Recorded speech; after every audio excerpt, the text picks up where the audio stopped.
మీకు విషయం చెప్తాను, నీ ఎదుట ఉన్న ద్వారాలు మూయబడి ఉండొచ్చు, నీ కుడి వైపు ఉన్న ద్వారం మూయబడి ఉండొచ్చు, నీ ఎడమ వైపు ద్వారం మూయబడి ఉండొచ్చు, నీ వెనకాల ఉన్న ద్వారం మూయబడి ఉండొచ్చు.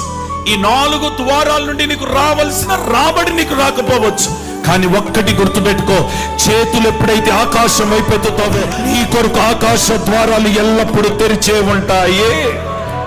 ఎప్పుడైతే చేతులు పైకెత్తుతావో తెరిచిన ద్వారాల నుండి ఆయన ఏమిస్తాడు నీకనంటే, కొరత లేకుండా నేను పోషిస్తాడండి, ఆరోగ్యం ఇచ్చి నేను పోషిస్తాడండి, అవసరతలు తీరుస్తాడండి, క్షమాన్ని కలుగ చేస్తాడండి, ఆకలితో నేను పెట్టడండి, సమస్యల్లో నేను ముంచడండి, అప్పులతో నేను ముంచడండి. ఏ కొరత లేకుండా పోషించగలిగిన ఒకే ఒక ద్వారం ఆకాశ ద్వారం.